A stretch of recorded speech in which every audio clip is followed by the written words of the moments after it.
kelar gapiramiz deyishdi. Mana o'zaro suhbat oldi. Nima bo'ldi? Nima qilamiz tog'ingizni bu sifatga? Abdumalik mana bizning omizga mehmon bo'lib keldilar. Xush kelibsiz. Rahmat. Shu men o'zim Farg'ona viloyati Suv tumanidan Mandonali Sultonov bo'laman. Shu 25 yildan beri shu omizda savdo qilaman. Aha. 2000-yil biz kelgan. Aha. 2000-yil va shu yil 25 yil bo'ldi. Oldin biz agar xato qilmasam 2003-yil bitta fur olganmiz. Yuk olib kelardik. Biz yukni olib kelsak o'zbek yuk deb ochilib turardi xaridorlar. Shunaqa avtoritet yuk edi o'zbek yuk. Ochilib turardi.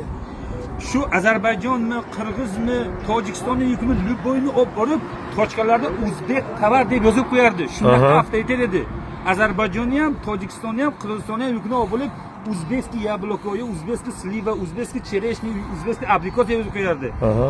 Kirgizskiy, Tojikistonskiy gap yo'q edi Rossiyada. Hamma yoq o'zbekskiy edi, avtoritet shunaqa kuchli edi. Hozir dehqonlarda gap yo'q. Dehqon ustiryapti, rahmat.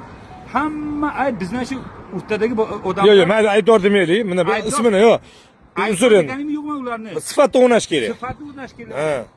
Shu oluvchi olib borib ularning xizmatini beryapti. 500 so'm desa 500 so'm beryapmiz, 2000 grossga desa 2000 pulni beryapmiz. Pulini olmasa chiqarmayapti. Shu pulni olgan pulini bola chaqasiga yediryaptimi? Halol ish qilsin, qilish. O'qilmay chiroyli qilib bersin deyapsiz. Gilosni 35 mingga sotyapti. 35 ming bu kichkina pul emas endi. Albatta. Degan gap bu akajon 10 ta vijdonlar non beradi. 2 kun bitta katta oila tirikchilik qiladi-da. 1 kilo gilosga Alloh endi shuncha beryapti, endi shunga ham taqa urib shu bechora musofirlarni uyni kuydirib, shu o'tgan yil gilosda qamagan bo'lsa 200 ming dollar biz ziyon qilgan. Gilos o'zida. Gilosni o'zida 200 ming dollarlari bor. Ana daftarlari hammasi turibdi. Hali ham ushat nomi. Bizda ham bola chaqa bor. Ota-onamiz bor.